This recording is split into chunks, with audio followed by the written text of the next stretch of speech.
नमस्कार किसान भाइयों, आप सभी का स्वागत है आपके अपने ही चैनल फार्मर कुणाल पे।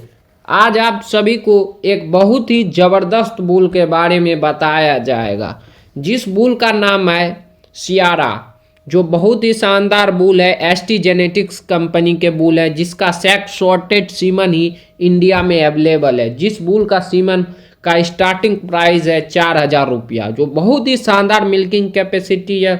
फैट परसेंटेज भी बहुत ही शानदार है।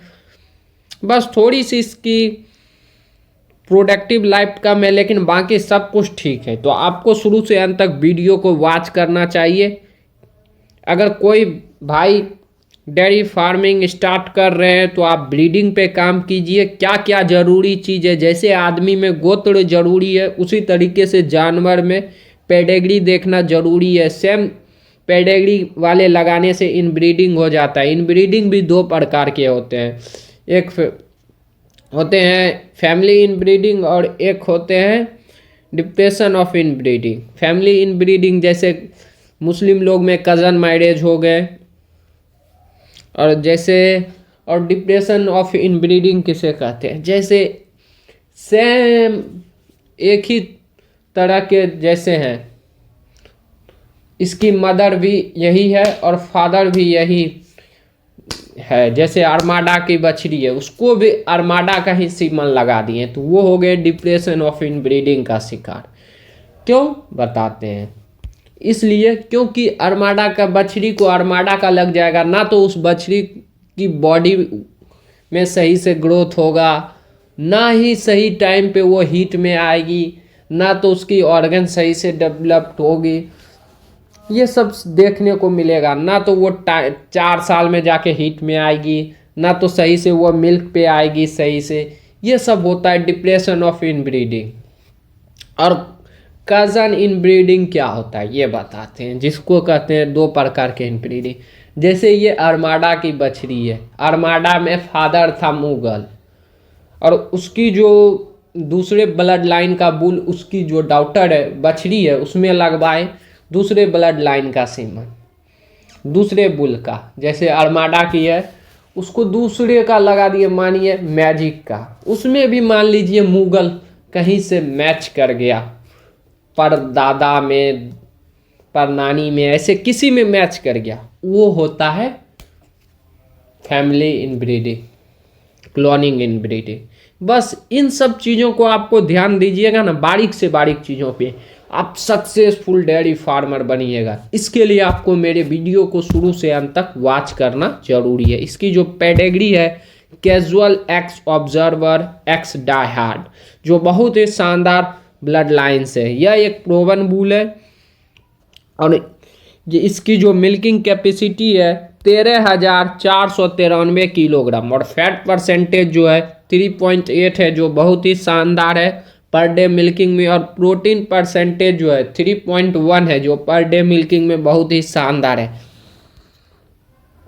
इसके जो सायर हैं, फादर साइड लाक क्रेस्ट कैजुअल, ईटी मतलब एम्ब्रियो ट्रांसफर, डैम मतलब हो गया मदर, पाइन ट्री जो बहुत ही शानदार है, पाइन ट्री 42-33, ऑब्जर्वर 48-58, EX मतलब एक्सीलेंट 90, जो बहुत ही शानदार है।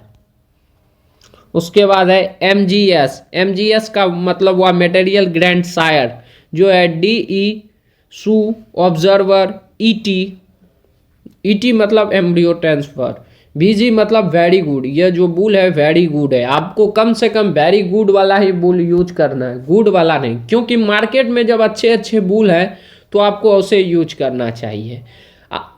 अच्छे बुल यूज आप कीजिएगा तो आपको अच्छे रिजल्ट देखने को मिलेंगे। अगर आप सस्ते वाले यूज कीजिएगा तो सस्ते रिजल्ट देखने को मिलेंगे। इसलिए आप अच्छे बुल यूज कीजिए, रिजल्ट अच्छे देखने को मिलेंगे। उसके बाद MGD का मतलब हुआ मटेरियल ग्रैंड डैम, जो है पाइन ट्री डायहार्ड सारला, ET BG मतलब वेरी गुड 88, जो बहुत ही शानदार है। उसके बाद आपको देखना चाहिए इसकी जो रजिस्ट्रेशन नंबर है, ये है डेट ऑफ बर्थ जो है 10/24 10वां महीना 24 तारीख 2013 इसका जन्म है। यह एक पुराना बुल है लेकिन रिजल्ट बहुत ही शानदार है। मैं आपको रिकमेंड नहीं करूँगा यूज कीजिए, लेकिन बहुत भाइयों का डिमांड था इस बुल पर वीडियो आना चाहिए, इसलिए मैं आपको इस बुल पर वीडियो बना रहा हूँ। लेकिन बहुत ही शानदार बुल है और इसका सीमन भी इंडिया में अवेलेबल है जिसका प्राइस 4000 है, जो पंजाब में आसानी से अवेलेबल हो जाता है। इसकी जो मिल्क है वह A1 और A2 है, दोनों है, इसलिए मैं आपको रिकमेंड, 2-3 कारण है जो मैं आपको रिकमेंड नहीं करना चाहता, क्योंकि आजकल लोग A2 मिल्क पीना प्रीफर कर रहे हैं, इसलिए आप A2 वाले ही बुल को सिलेक्ट करें। सबसे ज़रूरी चीज़ है CDCB ट्रेट्स आपको देखना, जो इसकी मिल्क है +320, वो जो 13,493 किलोग्राम में इसकी जो PTA मिल्क है +320 जोड़ दीजिएगा। कैसे एवरेज निकाला जाता है? 13,500 का आधा हो गया, कितना हुआ, उसका आधा कर दीजिएगा, उसके बाद मदर का आधा और उसके बाद इसका PTA मिल्क जोड़ दीजिएगा, जितना हुआ उसका 80% जो निकलेगा उतना मिल्किंग हाईएस्ट कर सकते हैं। इसकी जो फैट परसेंटेज में +2 का उछाल देखने को मिला है, प्रोटीन में +12 का, उसके बाद सोमेटिक सेल स्कोर जो बहुत ही शानदार है, जो 2.73 है। जिस बुल का सोमेटिक सेल स्कोर 3 से कम हो उसमें मस्टाइटिस होने का चांसेस 90% कम है। देखिए इसमें 94% रिलायबिलिटी है, मस्टाइटिस होने का चांसेस कम है। आप इन बातों को ध्यान दीजिए। अगर आप डेयरी फार्म में सक्सेस होना चाहते हैं तो मस्टाइटिस, रिपीट ब्रीडिंग, इन सब चीज़ों से बचिएगा तो आप एक सक्सेसफुल डेयरी फार्मर बन सकते हैं। DPR मतलब वह डाउटर प्रेगनेंसी रेट जो प्लस में है, जो 1.0 है। हिपर कंसप्शन रेट जो बहुत ही शानदार है, जो प्लस में है, जो 0.2 है। काउ कंसप्शन रेट जो प्लस में है, जो 1.05 है, जो बहुत ही शानदार है। आपको नेट मेरिट प्रॉफिट देखना चाहिए जो प्लस में है $211 का। चीज़ मेरिट प्रॉफिट जो है प्लस में है, जो $218 का है।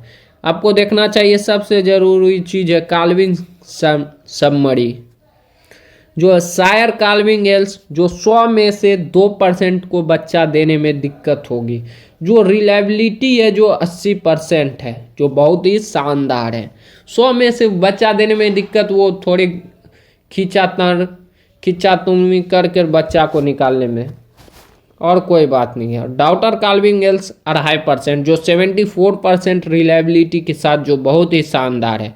सायर स्टील बर्थ का मतलब हुआ 6.3 जो 65% रिलायबिलिटी है, मानिए 7%।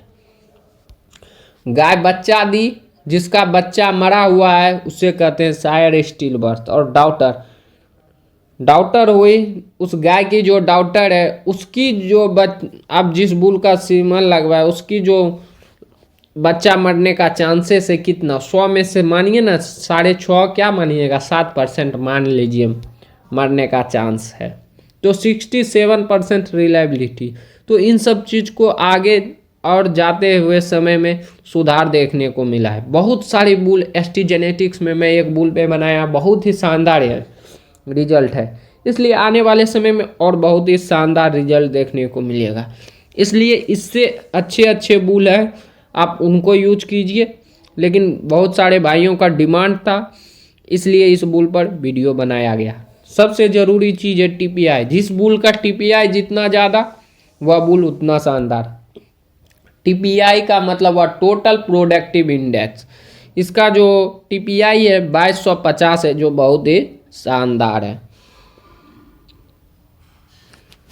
इसकी जो कदकाठी होगी, कदकाठी में यह लंबी चौड़ी होगी गाय, और बहुत ही शानदार मिल्किंग कैपेसिटी भी रहेगी। उसके बाद इसकी जो स्ट्रक्चर है प्लस में है, जो 0.22 है। स्ट्रेंथ जो है माइनस में है, जो 0.28 है। बॉडी डेप्थ जो है माइनस में है, जो 0.11 है। डेयरी फार्म जो ओपन है, जो प्लस में है, जो 0.26 है। रम्प एंगल जो माइनस में है जो 0.35 है। ट्रूरल विड्थ जो है माइनस में है जो 0.02 है। रियर लेग साइड व्यू जो है प्लस में है जो 1.25 है, जो बहुत ही शानदार है। आपको जो लैमिनेस सबका प्रॉब्लम देखने को मिलता है इसमें बहुत ही कम देखने को मिलेगा, क्योंकि इसकी जो फिट लेग स्कोर जो है बहुत ही शानदार है। उसके बाद देखना चाहिए आपको रियर व्यू जो बहुत ही शानदार है, जो प्लस में है जो 0.35 है।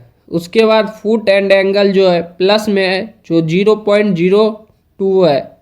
उसके बाद फीट एंड लेग स्कोर जो प्लस में है जो 0.45 है, जो बहुत ही शानदार। फॉर अडर अटैचमेंट जो बहुत ही शानदार है। अडर की जो बनावट है इसकी बहुत ही शानदार है, जो प्लस में है जो 2.13 है, जिसके कारण अडर टूटेगा नहीं तो मास्टाइटिस होने का चांसेस कम रहेगा। इसलिए मैं आपको रिकमेंड करता हूं कि जिस बुल का सोमेटिक सेल स्कोर 3 से नीचे हो उस बुल का आपको प्रयोग करना है, क्योंकि उसमें मास्टाइटिस होने का चांसेस बहुत कम हो जाता है। उसके बाद रियर अडर हाइट जो है प्लस में है जो 1.38 है, जो बहुत ही शानदार है, जो वाइड है, हाई है। उसके बाद रियर अडर विड्थ जो है प्लस में है जो 0.75 है, जो वाइड है। अडर क्लेप, अडर को जो दो भाग में बांटते हैं उसे अडर क्लेप कहते हैं। वो जितनी गहरी वो लकीर रहेगी अडर उतनी मजबूत रहेगी। इससे क्या होगा, 8 से 10 लैक्टेशन में तक भी अडर नहीं टूटेगा, जिसकी अडर की बनावट जितनी शानदार रहेगी। अगर आपकी गाय की अडर थैला है, अगर आप उसमें लगवाइएगा तो उसमें 4-5 जनरेशन तक तो अडर टूटेगी नहीं, जिससे क्या होगा उसमें मास्टाइटिस होने का चांसेस कम हो जाएगा। जो डेयरी फार्म करते हैं वो 3 से 4 जनरेशन के बाद उस गाय को सेल कर देते हैं और दूसरे आदमी रखते हैं। जो ब्रीडिंग पे काम करना चाहते हैं उससे छोटे कीमत में ले लेते हैं और उसके बाद उस पर ब्रीडिंग करते हैं। ब्रीडिंग के लिए एक नंबर है वो सब गाय। उसके बाद अडर क्लेप तो हो ही गया। उसके बाद अडर डेप जो बहुत ही शानदार है, जो प्लस में है जो 1.93 है, जो बहुत ही शानदार है, जो सैलो है। उसके बाद फ्रंट टीथ प्लेसमेंट, टीथ की जो भी बनावट है बहुत ही शानदार है। टीथ, अगर आपकी गाय की टीथ प्लेसमेंट दूर है तो उसको नज़दीक कर देंगे, जो प्लस में है जो 1.93 है, ये 1.31 है। उसके बाद रियर टीथ प्लेसमेंट, रियर जो है प्लस में है जो 0.89 है, जो बहुत ही शानदार। टीथ लेंथ जो है माइनस में है जो शॉर्ट है, -1.67 है। अगर आपकी गाय की टीथ बड़ी है तो उसमें क्या करेगा, यह मीडियम साइज में टीथ आन देगा। जिस गाय की टीथ मीडियम साइज में रहेगा उसमें मास्टाइटिस होने का चांसेस कम रहता है, साथ में इंजरी होने का चांसेस कम रहता है। अगर ज़्यादा छोटी रहती तो उसमें इंजरी होने का चांसेस ज़्यादा रहता है, और ज़्यादा बड़ी रहती तो उसमें मास्टाइटिस होने का चांसेस रहता है। और इसकी जो स्ट्रॉ में 4 मिलियन शुक्राणु रहते हैं, इसलिए इसमें लिखा भी गया है 4M अल्ट्रा प्लस। 90 से 95% ST जेनेटिक्स में 95% तकरीबन बछड़ी आने की चांसेस रहते हैं। और साथ में ST जेनेटिक्स का दावा भी किया गया है कि आने वाले समय में इसकी जो रिपीट ब्रीडिंग काव जो है उसमें भी इसकी सेक्स शॉर्टेज सीमन लगवाइएगा तो बहुत ही शानदार रिजल्ट देखने को मिलेगा। इसलिए मैं ST जेनेटिक्स पे वीडियो बनाया हूँ। बहुत ही शानदार बुल है। यह बुल भी एक समय चैंपियन बुल रह चुका है, इसलिए आपको यूज करना चाहिए, दबा कर यूज कीजिए, रिजल्ट देखने को मिलेगा। आप कम से कम वीडियो को देखिएगा तो कुछ ना कुछ समझने को मिलेगा। आप सोचते हैं यह बुल यूज नहीं करना है, मत कीजिए, लेकिन कुछ देखिएगा तो आपको समझ में आएगा। आप धीरे धीरे देखिएगा तो आपको कुछ समझ में आएगा। जब तक आप समझिएगा नहीं, डेयरी फार्म कीजिएगा तो चल नहीं पाइएगा। डेयरी फार्मर जो रोजगार है वो 365 दिन का, एक दिन है, लाइफ टाइम। जब तक आप खुद से नहीं रहिएगा तब तक वो रोजगार नहीं चलेगा। आप सोचिएगा लेबर पे रख कर काम करवाएंगे तो फिर आपका फार्म बंद हो जाएगा। इसलिए आपको कोशिश रखना है कि खुद वहाँ पे रख कर काम करवाइएगा तो ही होगा। लेबर पर रख के काम करवाइएगा, लेबर छुट्टी ले लेगा, आपको खुद ही काम करना पड़ेगा, आप फ्रस्ट्रेट होकर डेयरी फार्म बंद कर दीजिएगा। इसलिए वीडियो को ज़्यादा से ज़्यादा शेयर करें, वीडियो को लाइक करें, कमेंट करें। थैंक यू, धन्यवाद।